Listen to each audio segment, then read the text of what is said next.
Oke, selamat pagi, Om Swastiastu, Assalamualaikum warahmatullahi wabarakatuh, Salam, Namo Buddhaya, salam sejahtera kita semua, salam kebajikan, dan salam harmoni. Perkenalkan, ya saya Imade Hendra Sukmayasa, saya salah satu mahasiswa dari S3 dari Prodi Ilmu Pendidikan Pasca Sarjana Universitas Pendidikan Ganesha. Pada kesempatan hari ini saya akan membahas atau memaparkan tentang kajian pendidikan nasional dan pendidikan karakter. Untuk dari itu, saya mohon izin untuk share screen. Ya, pendidikan nasional dan pendidikan karakter merupakan dua aspek yang sangat penting dalam menuju Indonesia Emas tahun 2045. Dalam pendidikan nasional tentunya sudah berbagai macam aturan-aturan maupun hal-hal yang sudah dilakukan oleh pemerintah. Namun berdasarkan data yang ada di masyarakat, masih banyak hal-hal yang belum terlaksana dengan baik ataupun kendala-kendala yang dihadapi dalam pendidikan nasional itu cukup kompleks. Begitupun juga halnya pendidikan karakter. Pendidikan karakter merupakan hal yang sangat-sangat penting dimiliki oleh semua insan agar memiliki akhlak mulia yang baik. Namun berdasarkan kenyataan yang ada di lapangan tuh hal-hal yang berkaitan dengan pendidikan karakter masih banyak ditemukan kendala-kendala maupun permasalahan. Adapun berdasarkan data salah satu dalam pendidikan nasional yang sudah saya rangkum atau saya dapatkan itu adalah salah satu permasalahan utama itu adalah permasalahan literasi. Permasalahan literasi ini merupakan salah satu permasalahan yang paling urgent yang harus diatasi oleh pemerintah.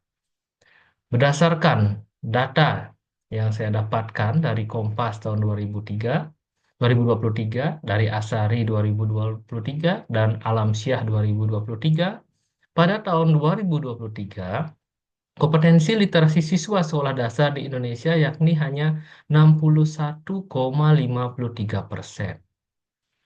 Dan pada beberapa penelitian, rata-rata persentase literasi yang dikuasai oleh siswa sekolah dasar itu masih di bawah 60%. Hal tersebut saya dapatkan dari penelitian Anggreni dan kawan-kawan tahun 2023 dan penelitian Harahap dan kawan-kawan tahun 2022. Permasalahan literasi ini tidak saja menjadi permasalahan nasional maupun internasional, tapi juga permasalahan yang terjadi di berbagai daerah. Salah satu data yang saya dapatkan dari website Satu Data Indonesia Provinsi Bali, temukan bahwa rata-rata kemampuan literasi siswa sekolah dasar di Bali itu hanya sebesar 56,34%. Hasil ini menunjukkan bahwa rata-rata kemampuan literasi siswa SD yang ada di Bali itu lebih rendah daripada kemampuan literasi siswa sekolah dasar di Indonesia. Bayangkan, Bapak Ibu maupun adik-adik, rekan-rekan semuanya, Bali dan Jawa itu kan merupakan sebuah trend center pendidikan yang ada di Indonesia atau sebagai pusat pendidikan terbaik di Indonesia. Namun, Bali saja itu sudah rendah rata-rata kemampuan literasi siswa sekolah dasarnya. Bayangkan di daerah-daerah yang lain. Tentunya hal tersebut cenderung akan lebih rendah lagi, Pak Ibu maupun adik-adik, rekan-rekan sekalian. Permasalahan selanjutnya yang terjadi, di sini saya akan membahas pada permasalahan karakter. Permasalahan karakter yang terjadi di belakangan ini ya, baik di dunia internasional, nasional, maupun di daerah-daerah maupun lokal itu adalah permasalahan bullying. Permasalahan bullying ini merupakan permasalahan yang urgent yang harus kita atasi agar generasi penerus bangsa kita nanti bisa bertumbuh kembang dengan optimal. Berdasarkan data dari VISA, The Program for International Student Assessment, anak dan remaja di Indonesia mengalami 15% intimidasi, 19% dikucilkan, 22% dihina, 14% diancam, 18% didorong sampai dipukul oleh teman, dan 20% digosipkan kabar buruk. hal ini merupakan permasalahan atau hal yang memang kita tidak inginkan ya tentunya ya. Terus selanjutnya, dari UNICEF juga mencatat bahwa Indonesia memiliki posisi yang lebih tinggi terkait tingkat kekerasan anak apabila dibandingkan dengan negara Asia lainnya, seperti Vietnam, Nepal, maupun Kamboja. Hal tersebut saya dapatkan dari beberapa penelitian, dari penelitian Oktaviani dan kawan-kawan tahun 2023, dari penelitian Amrisi dan kawan-kawan 2022, dan penelitian El Mahera tahun 2018.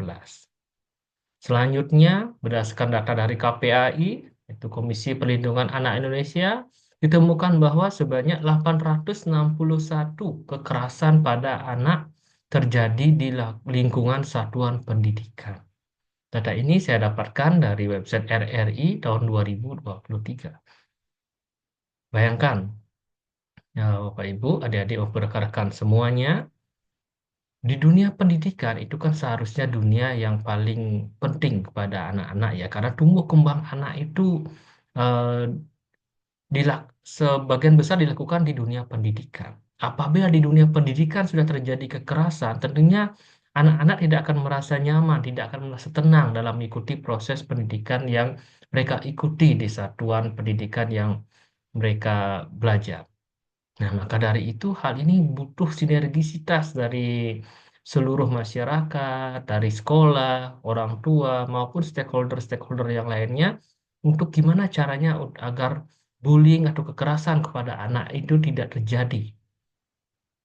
Selanjutnya, data dari Polresta Denpasar Bali ditemukan bahwa terdapat 23 kasus bullying yang dilaporkan sepanjang bulan Januari sampai September tahun 2023.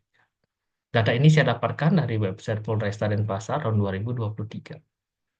Oke, jadi berdasarkan apa yang sudah saya sampaikan tadi, kegiatan atau perilaku bullying ini merupakan perilaku yang tidak kita harapkan dan ternyata kasus-kasusnya bullying ini ternyata cukup besar.